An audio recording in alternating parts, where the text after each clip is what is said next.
So we know that Boeing has a freighter variant for all of their popular airframes, ranging from the 727 all the way up to the 777 freighter.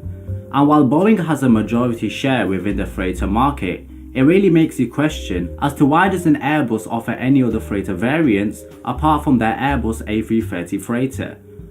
Well, the answer to this question actually lies with Boeing. They already own most of the market that Airbus freighters will be competing in, and most freighter companies prefer to acquire older aircraft which airlines don't want anymore.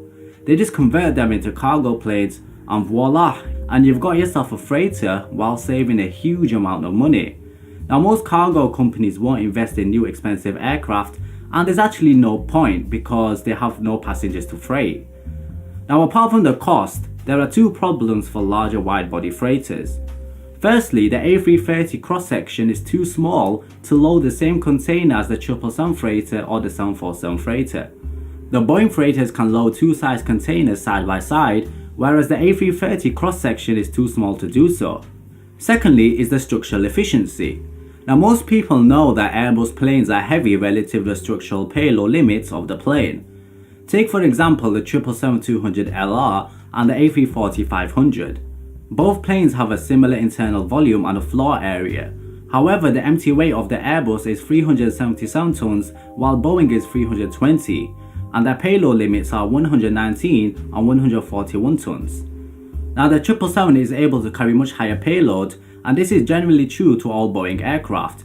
The 777 freighter's structural weight can be reduced by 25 tons relative to the passenger version, and payload would be increased by 229 tons.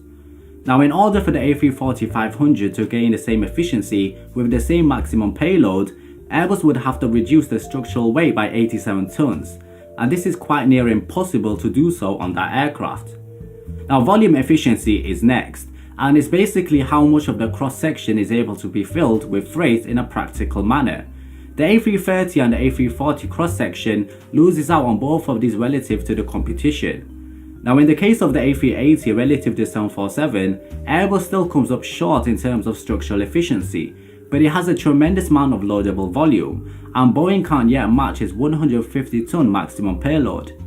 The density of loading must be kept low relative to the payload, and the ton by mile cost will be higher than the 747 freighter. But the A380 is still able to carry its maximum payload 700 miles further than the 747 freighter.